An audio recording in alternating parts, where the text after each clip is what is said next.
तो आज की क्लास है बेटा 12 Hindi medium students RBSC students के लिए चैप्टर अपना रनिंग में था कौन सा? Chapter number 10। इसका नाम है प्रत्यावर्ती धारा यानी अल्टरनेटिंग करंट। तो लास्ट लेक्चर हम पढ़ा चुके थे LCR श्रेणी परिपथ। आज हम बात करेंगे नेक्स्ट टॉपिक और वो होगा LCR अनुनादी परिपथ। अनुनादी परिपथ। पिछले लेक्चर में एक स्थिति बताई थी, उसमें बताया था कि XL बराबर XC, यानी ये बताया था कि VML बराबर VMC, तो उससे आता था XL बराबर XC, और वही स्थिति क्या कहलाती थी? अनुनादी स्थिति। तो यहां पर मैं ऐसे कह सकता हूं कि किसी विद्युत परिपथ के लिए, किसके लिए? किसी विद्युत परिपथ के लिए, समझते चलना, विद्युत परिपथ के लिए अपने पास प्रतिघात दो होते थे। कौन कौन से? एक प्रेरित प्रतिघात और एक धात्रीय प्रतिघात। तो यदि किसी विद्युत परिपथ के लिए प्रेरित प्रतिघात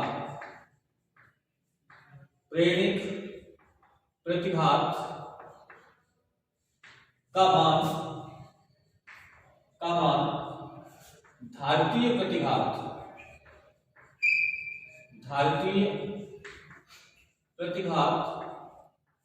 के बराबर हो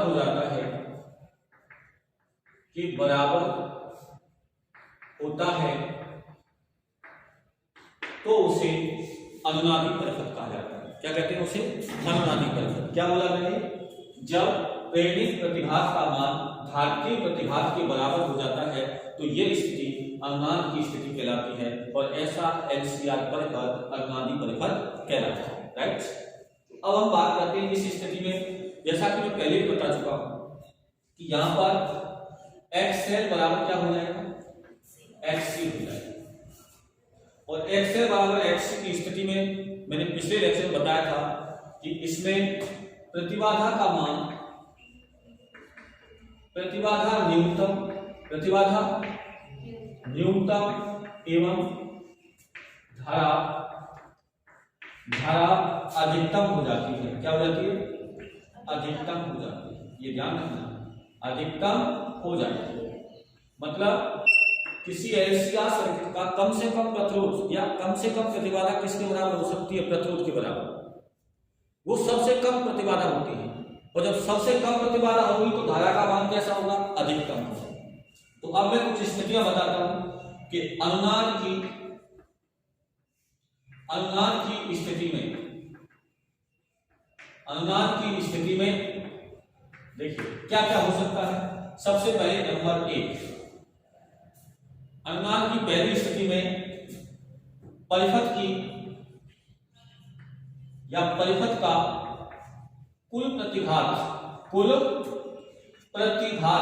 समझते हो ना? कुल प्रतिघात क्या होता है बेटा? शून्य होता है। कुल प्रतिघात क्या होता है? शून्य। प्रतिघात का मतलब, प्रतिघात किसके लिए उपयोग में लेते थे? C के लिए या L के लिए? यानी मैं ऐसे कह सकता हूं कि कुल प्रतिघात X बराबर होता था XL माइनस XC, ये होता था। और ये बराबर क्या होता है? 0 होता है। तो इसी से आ जाता है XL बराबर XC।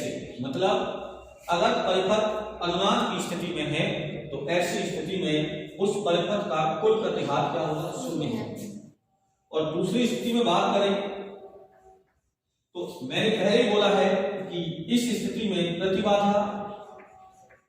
प्रतिबाधा का मान न्यूनतम हो जाता है। क्या हो जाता है?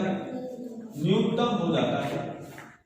और न्यूनतम होता है तो कितना होता है?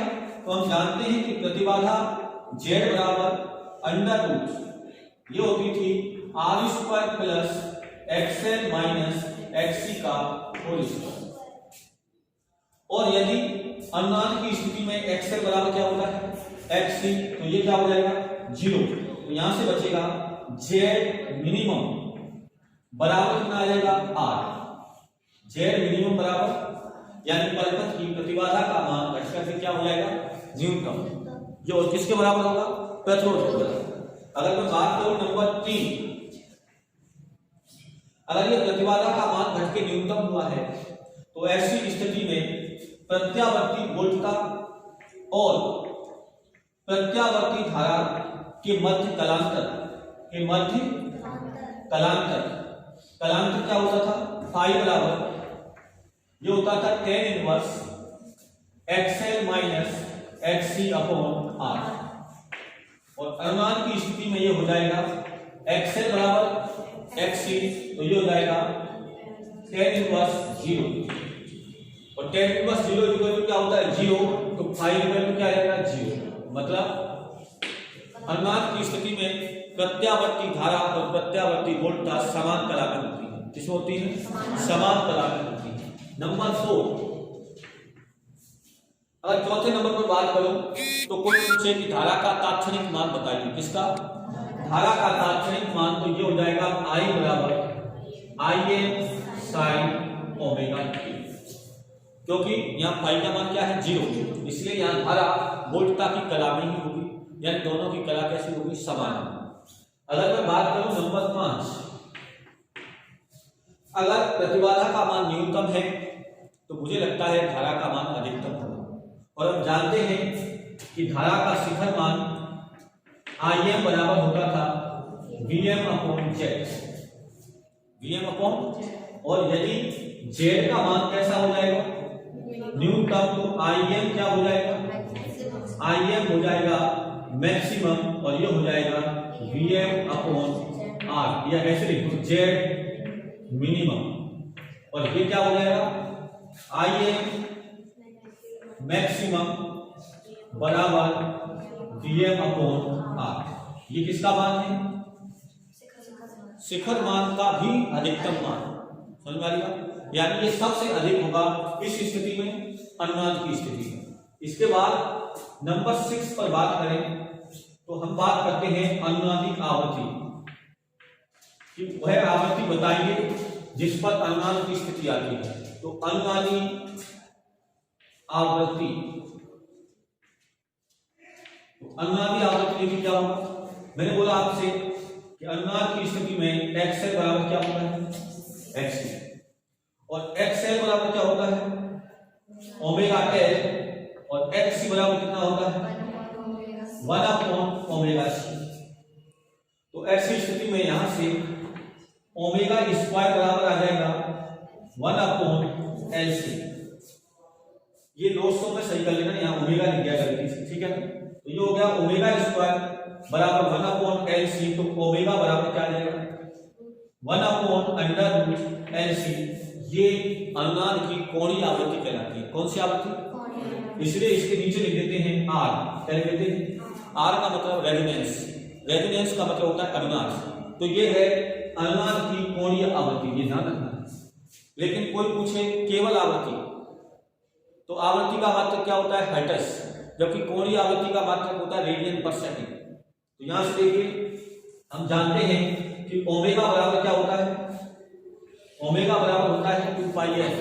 तो यहां से आ जाएगा 2 पाई f r बराबर हो जाएगा 1 upon under root LC।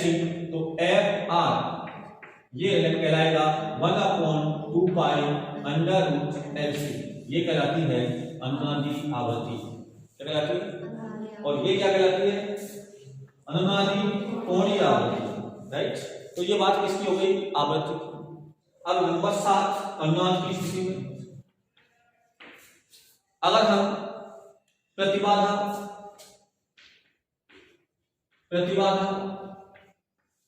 Z, ठीक है, और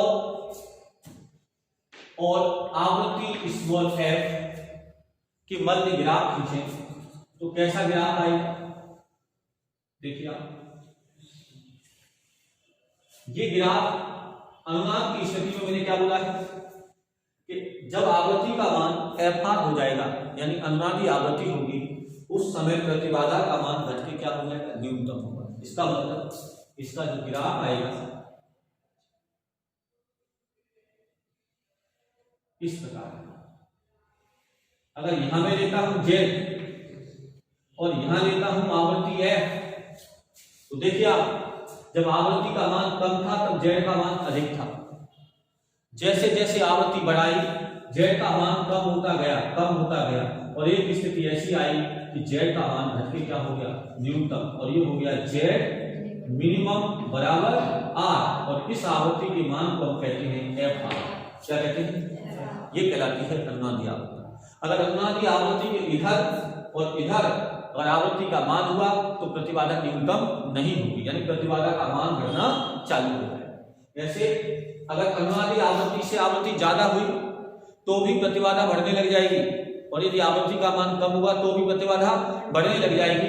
तो एक आवृत्ति ऐसी होगी जहां पर प्रतिबाधा का मान कम से कम होगा, और उस आवृत्ति को क्या कहते हैं, अनुनादी आवृत्ति। ये तो बात थी Z की। हमें पता है कि जहां Z का मान कम होगा वहां धारा का मान अधिक होगा। तो अगर हम अगला नंबर है 8वें नंबर पर, यदि मैं बात करता हूं किसकी, धारा IN और F के मध्य ग्राफ, इसके मध्य F के मध्य ग्राफ, तो ग्राफ साफ पता लग रहा है कि इसके विपरीत बनेगा। बोलो, क्योंकि जहां प्रतिबाधा अधिकतम वहां धारा न्यूनतम, और जहां प्रतिबाधा न्यूनतम वहां धारा अधिकतम। तो ये जो ग्राफ है ये ऐसा बनता है, ये ग्राफ ऐसा बनेगा। और आपको पता है अगर मैंने इधर क्या लिया है IN और इधर क्या लिया है आवृत्ति, तो ये मानिए कि यहां धारा का मान क्या हो गया, अधिकतम, तो ये आवृत्ति क्या होगी FR, और यहां धारा का मान कितना होगा IN मैक्सिमम। IN जहां पर प्रतिबाधा न्यूनतम वहां पर धारा अधिकतम, राइट, और जहां पर प्रतिबाधा अधिकतम वहां पर धारा न्यूनतम। तो इस प्रकार ये सारे जो पॉइंट थे ये किसके लिए थे, अनुनाद के लिए थे। ये सारी स्थितियां किसकी है, अनुनाद की है। अब हम बात करें किसकी, कि अगर हमने ये सब कुछ पढ़ लिया तो इससे संबंधित न्यूमेरिकल भी आप ट्राई करना, बड़े आसान है। बस आपको केवल ये पता होना चाहिए कि हम कर क्या रहे हैं। अब इसके बाद आता है एक नेक्स्ट टॉपिक या नया टॉपिक, उसको समझिए, वो महत्वपूर्ण है, और वो है 3 भागों में डिवाइड। उसमें से संभवतः 2 पढ़ लेंगे अपन, तीसरा कल पढ़ लेंगे। तो देखिए अब नेक्स्ट टॉपिक क्या है,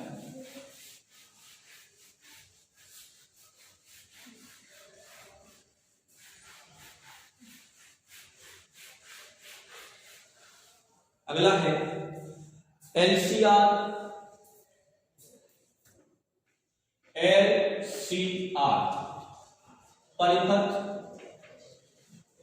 परिपथ के।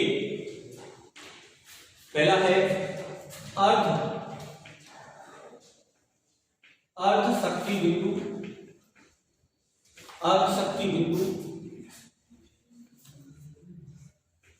दूसरी आइडिया है बेटा बैंक चौड़ाई।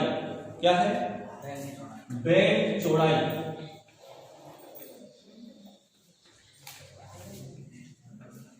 और तीसरा है बेटा विशेषता गुणांक। तीसरा क्या है, क्वालिटी फैक्टर, यानी विशेषता गुणांक। ये 3 टॉपिक है हमारे पास। एक है अर्ध शक्ति बिंदु, एक है बैंक चौड़ाई, और एक है हमारे पास विशेषता गुणांक। तीनों में से अक्सर कोई ना कोई पूछा जाता है।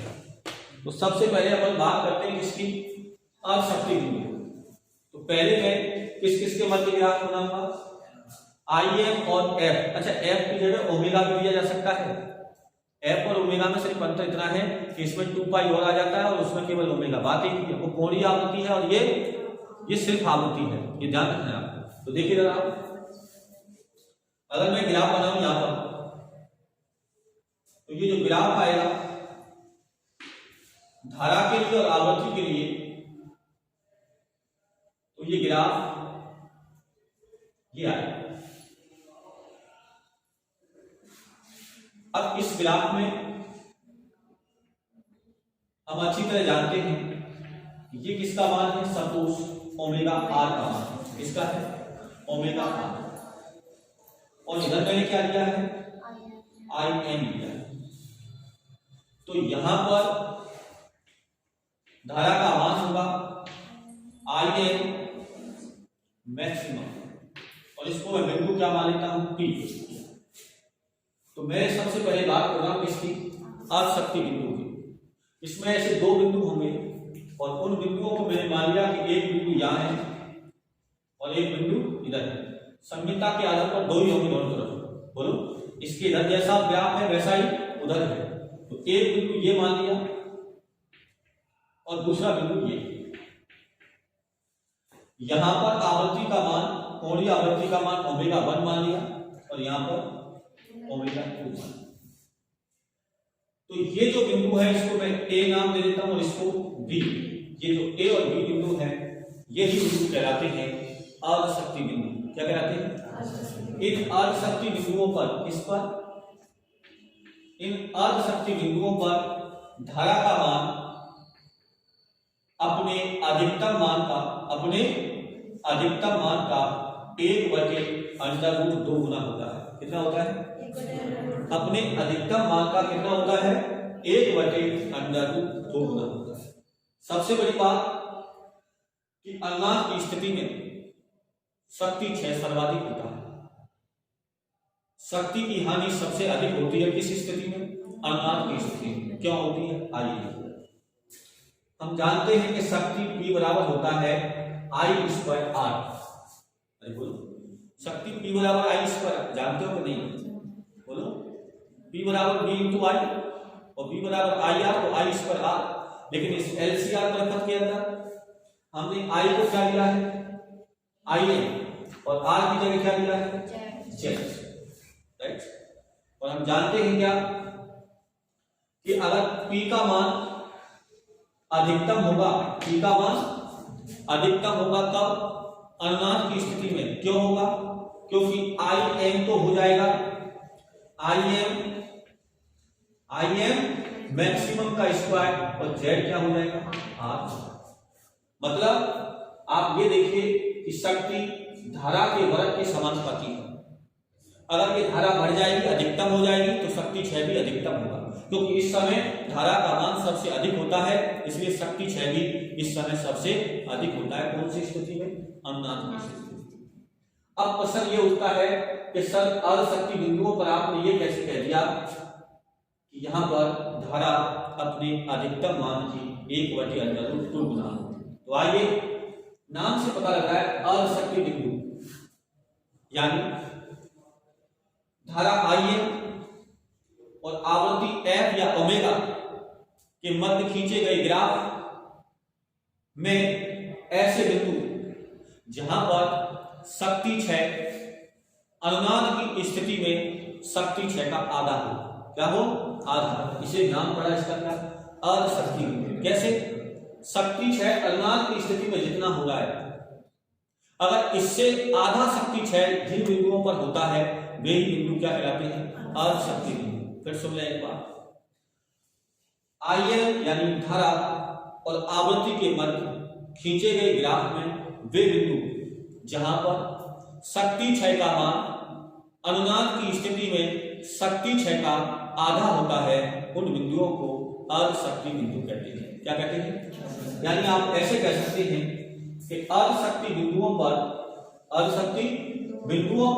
शक्ति क्षय P1 बराबर क्या होगा बेटा, ये होगा P मैक्सिमम बटे 2। बोलो, अधिकतम शक्ति क्षय का क्या होना चाहिए, आधा। तो बेटा अधिकतम शक्ति क्षय कितना है, IM मैक्सिमम का स्क्वायर बटे में 2 इंटू R। तो ये क्या हो जाएगा, P1 बराबर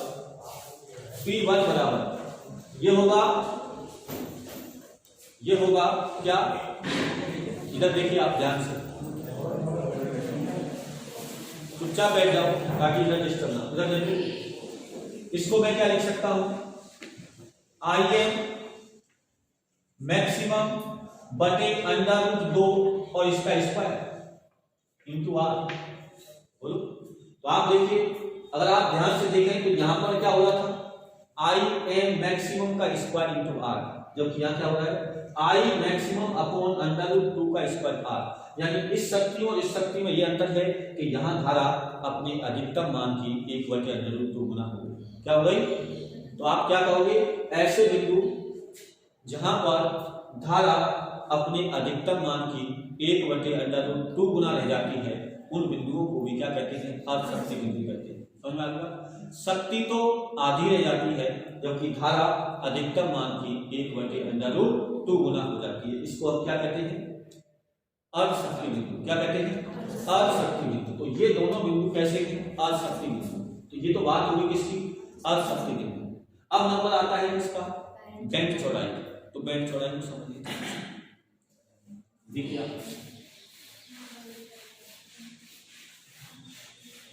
वीडियो यदि ज्यादा बड़ा हो तो 2 भाग कर देंगे उसको, ठीक है। देखिए अब आता है सेकंड नंबर पर बेंट चौड़ाई। बेंट चौड़ाई, बेंट चौड़ाई किसे कहते हैं? आप देखिए ये कौन से बिंदु थे, अर्धशक्ति बिंदु। इसके संगत आवृत्तियां क्या थी, ओमेगा 1 ओमेगा 2। तो अर्धशक्ति बिंदुओं के संगत आवृत्तियों को कहते हैं अर्धशक्ति आवृत्ति। क्या कहते हैं, अर्धशक्ति आवृत्तियां, अर्धशक्ति आवृत्तियां। तो बेंट चौड़ाई क्या है, ये है बेंट चौड़ाई, ये वाली, राइट। इसको क्या कहते हैं, बेंट चौड़ाई।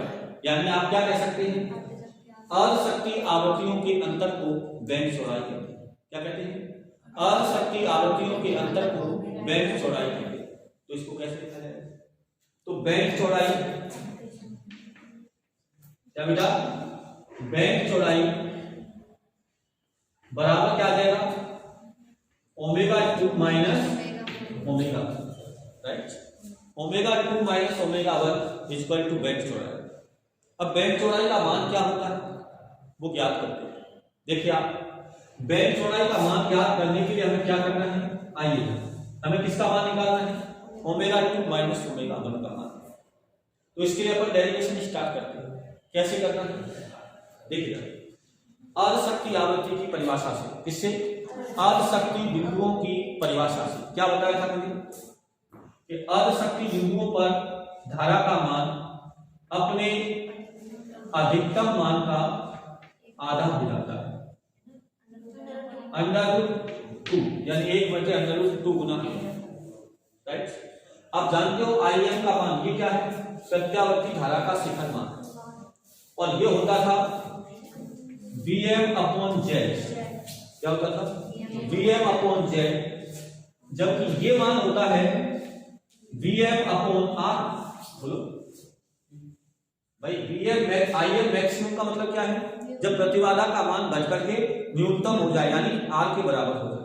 तो ये हो गया Vm/R, और यहाँ क्या है, √2। तो यहां से Vm कैंसिल, तो Z बराबर क्या आ गया, ये आ गया 2R स्क्वायर। बोलो सही है, काय का सही है, ये आएगा √2R, काय का Z स्क्वायर √2R। बोलो अब सुनिए, Z का मान, Z का मान क्या होता है, R² plus XL minus XC का स्क्वायर, और इसका √ बराबर √2R। बोलो अब इसके बाद क्या करना है, दोनों तरफ वर्ग करना है।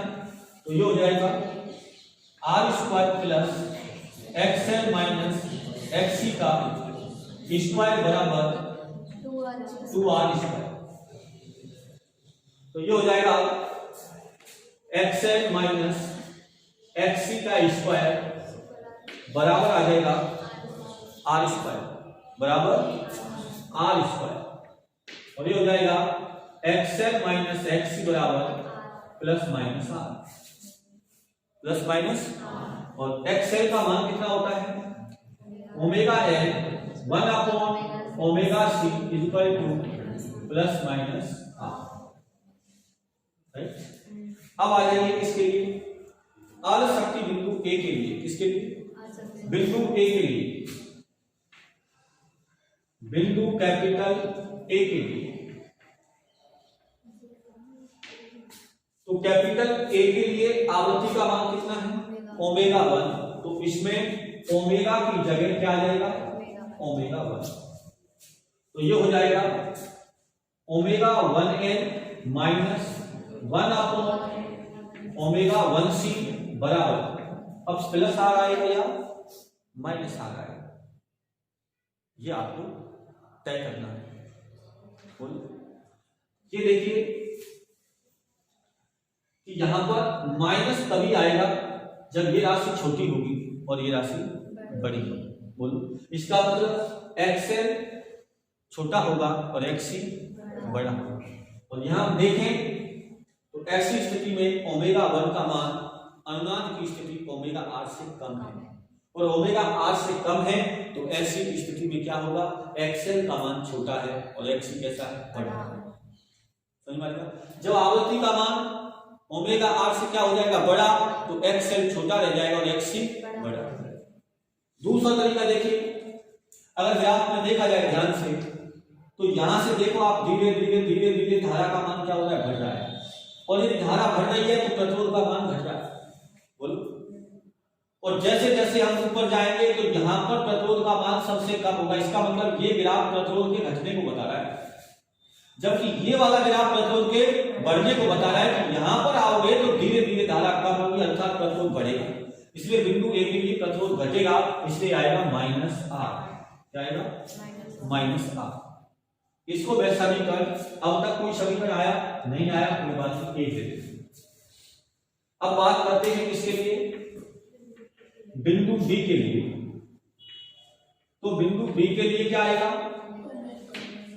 ओमेगा की जगह आ जाएगा ओमेगा 2, तो ये आ जाएगा omega 2l minus omega 2c बराबर प्लस आर, बराबर प्लस आर। समीकरण नंबर 2।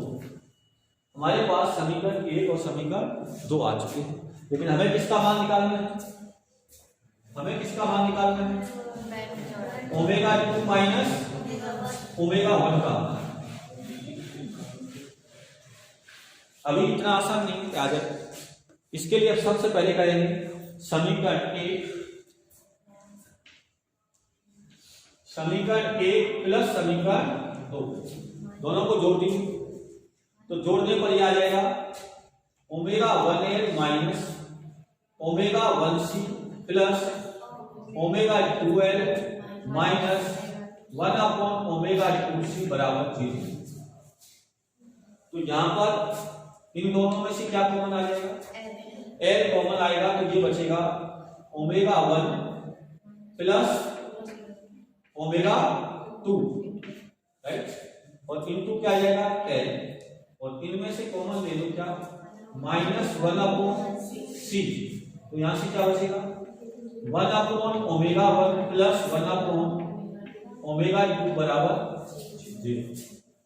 तो यहां से आ जाएगा omega 1 plus omega 2 into L बराबर लघुत्तम क्या आ जाएगा ओमेगा 1 ओमेगा 2, तो ऊपर बचेगा ओमेगा 1 प्लस और नीचे क्या बचेगा सी। एक ही बात बनाइए साथ, बोलो।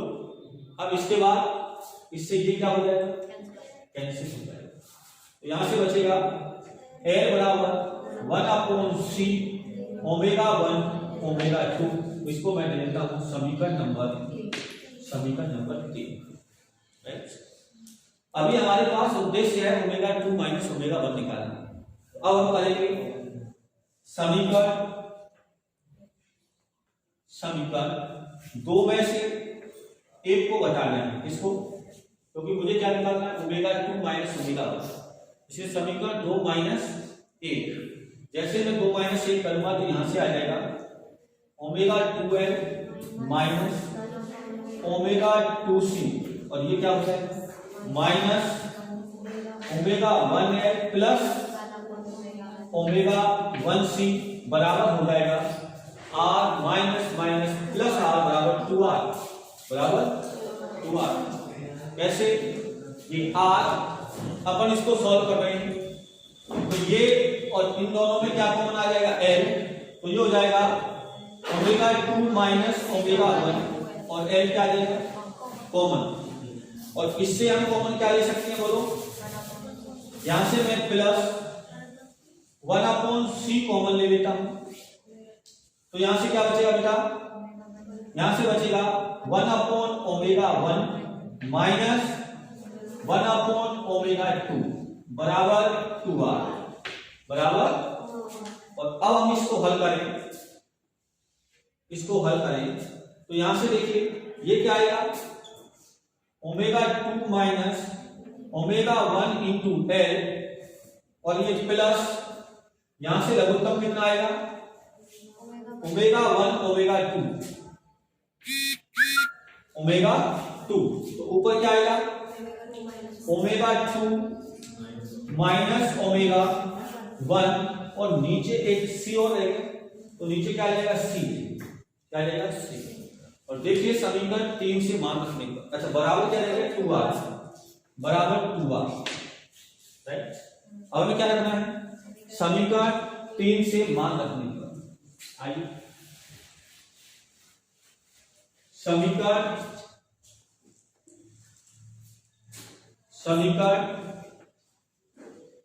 3 से